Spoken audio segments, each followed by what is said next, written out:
नमस्कार, मैं professor S Narayan Raju YouTube channel में आप सबका मैं स्वागत करता हूँ। संत श्री गोस्वामी तुलसीदास द्वारा रचित रामचरितमानस के सुंदर कांड से संबंधित विभिन्न पदों की व्याख्या की इस श्रृंखला में मैं और एक पद की व्याख्या आज मैं करने जा रहा हूँ। सबसे पहले पद देखेंगे। निसिचर एक सिंध मह रही, कर माया नभ के कग गहाई। जीव जंतु जे गगन उड़ाही, जल बिलो की तिन्ह कई परिचाही। गयहि चाह सक सो न उड़ाई, यही विधि सदा गगन चर खाई। सोई चल हनुमान कह कीन्हा, तासु कपट कपि तुरत ही चीन्हा। देखिए तुलसीदास ने जैसे हनुमान जी कैसे उनको वेद किया है। ताहि मारि मारुत सुत बीरा, बारिदि पार गयव मति धीरा। तहाँ जाई देखि बन शोभा, गुंजत चंचिरीक मद शोभा मद लोभा। नाना तर फल फूल सुहाई, कग मृग वृंद देखि मन भाये। शैल विशाल देखि एक आगे, ता पर दाई चढ़ेव भय त्यागे। उमा ना कछु कपि कई अधिकाई, प्रभु प्रताप जो काल हिकाई। गिरि पर चढ़ी लंका ते ही देखी, कहीं न जाई अति दुर्ग विशेषी। अति उतंग जल निधि चहु पासा, कनक कोट कर परम प्रकाशा। कनक कोट विचित्र मणिकृत सुंदर यातना गना। चौहट्ट हट्ट सुबट्ट बीत चारुपुर बहु विधि बना। गजबाज कच्चर निकर पदचर रत बरुतन ही को गने। बहुरूप निशिचर जूत अतिबल सेन बरनत नहीं बनई। बन बाग उपवन भाटिका सरकूप बापि सोहहि। नर नाग सुर गंधर्व कन्या रूप मुनि मन मोह है। कहु माल देह विशाल शैल समान अतिबल गर्जहि। नाना अकारिन्ह बिरहि बहुविधि एक यकन्ह तर्जहि। कर जतन बट कोटिन्ह बिकट तन नगर चहु दिस रचहि। कहु महिषि मानुष धेनु कर अज कल निशाचर बच्चहि। यही लाग तुलसी दास इन्हीं की कथा कछु एक है कही। रघुबीर सर तीरथ शरीर त्याग गति पै है सही। पुर रखवारे देख बहु कपि मन कीन्ह विचार। अति लघु रूप धरों निस नगर करों पैसार। देखिए यहाँ विस्तृत रूप से इस पद में तुलसीदास जी अब हनुमान जी कहाँ कहाँ पहुँचे हैं हम देखेंगे। निशिचर एक सिंध महराही, करि माया प्रभु के कग गाही।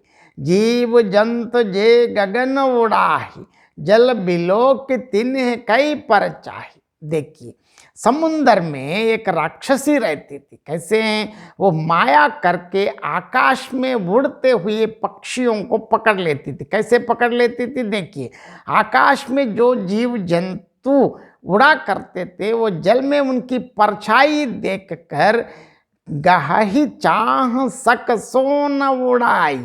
यह विधि सदा गगन चर काई। सोई चल हनुमान कह कीन्हा, तासु कपट कपि तुरत ही चीन्हा। उस परछाई को पकड़ लेती थी जिससे वे उड़ नहीं सकते थे और जल में गिर पड़ते थे। इस प्रकार वो सदा आकाश में उड़ने वाले जीवों को खाया करती थी। उसने वही चल हनुमान जी से भी किया। हनुमान जी तो हम सब जानते हैं।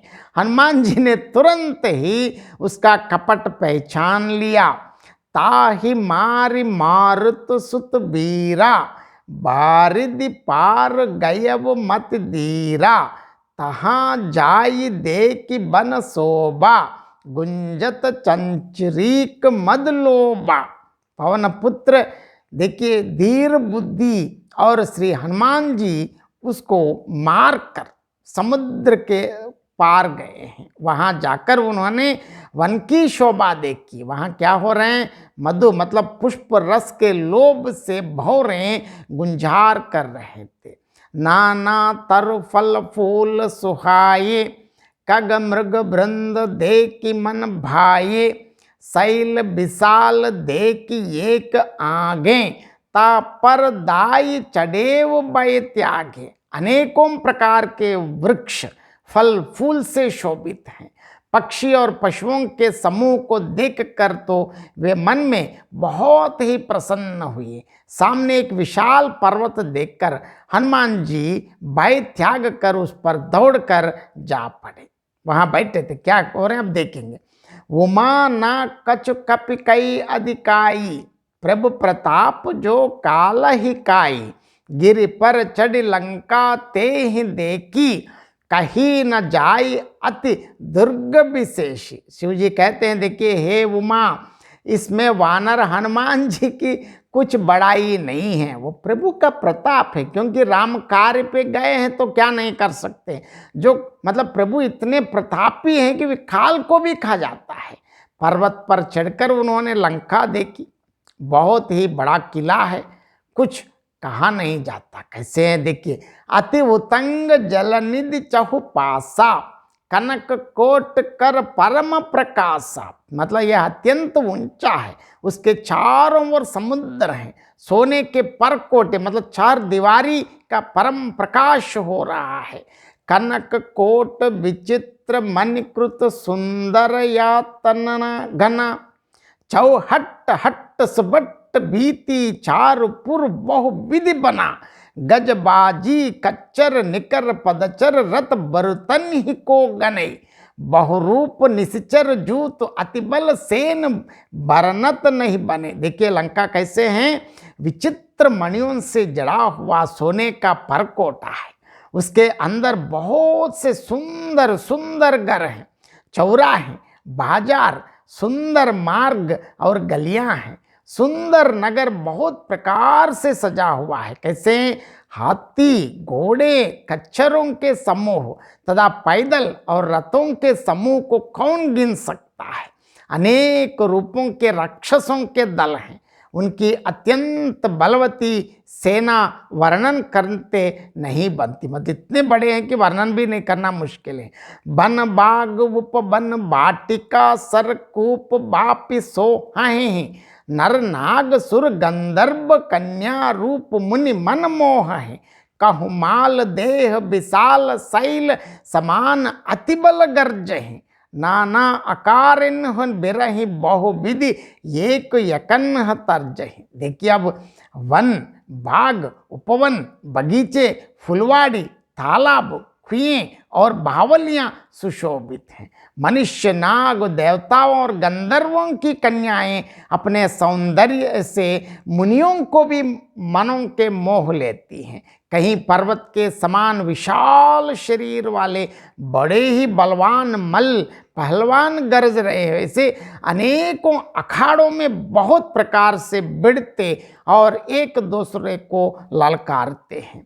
कर जतन बट कोटिन ही बिकट तन नगर चाहु दिस रचहि, कहु महिषी मानुष धेनु खर अज कल निशाचर बच्चहि, यही लागी तुलसीदास इन्हीं की कथा कछु एक है कही, रघुबीर सर तीरथ शरीर इन्हें त्यागी गति पै है सही।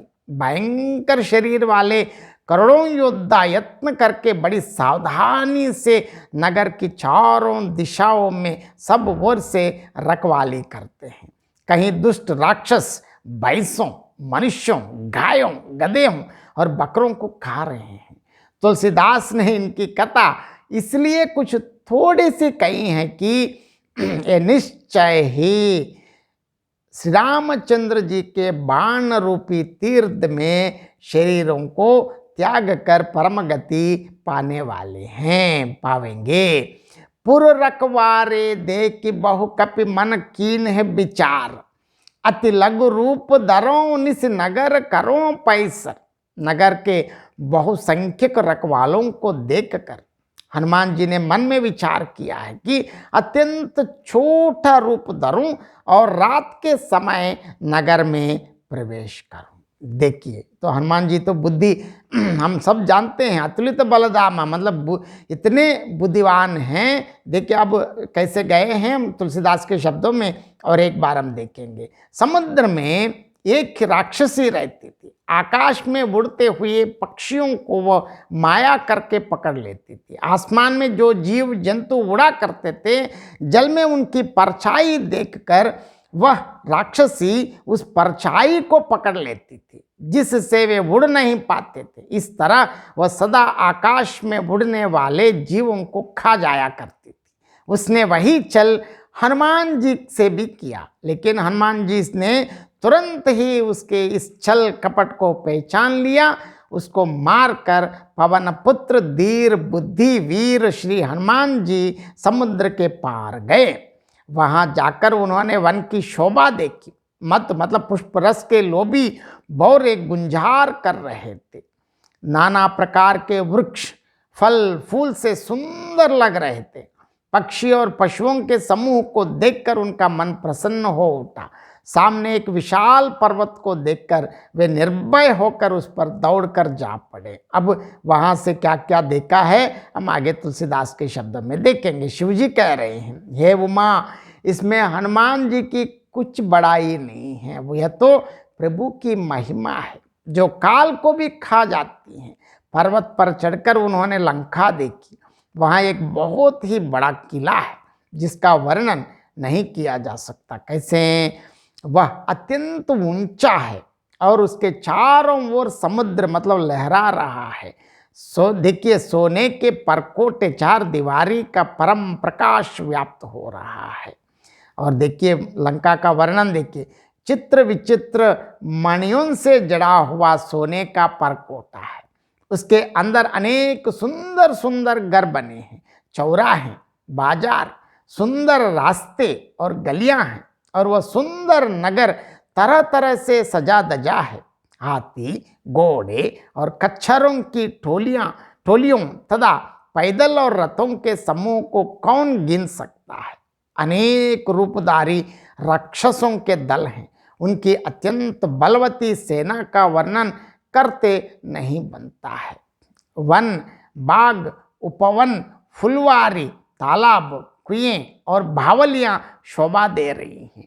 मनुष्यों, नागों, देवताओं और गंधर्वों की कन्याएं अपने रूप वैभव से मुनियों के भी मनों को मुग्ध कर लेती हैं। कहीं कहीं पर्वत के समान विशाल शरीर वाले महाबली मल्ल मतलब पहलवान गरज रहे हैं। वे भिन्न भिन्न अखाड़ों में तरह तरह से भिड़ते और एक दूसरे को ललकारते हैं। और करोड़ों विशाल काय एवं भयानक योद्धा बड़े यत्नपूर्वक चारों दिशाओं में नगर की रखवाली करते हैं। कहीं दुष्ट राक्षस बैसों, मनुष्यों, गायों, गधों और बकरों का भक्षण कर रहे हैं। तुलसीदास ने इनकी कथा इसलिए कुछ थोड़ी सी कही है कि ये निश्चय ही श्री रामचंद्र जी के बाण रूपी तीर्थ में शरीर त्याग कर सद्गति पाने वाले हैं या पावेंगे बोल के। देखिए, नगर को बहुसंख्यक रखवालों से सुरक्षित देखकर हनुमान जी ने मन ही मन विचार किया कि मैं अत्यंत छोटा रूप धारण कर रात के समय नगर में प्रवेश करूं। अब आगे नगर प्रवेश में क्या होने वाला है हम आगे देखेंगे। बहुत बहुत धन्यवाद। नमस्कार।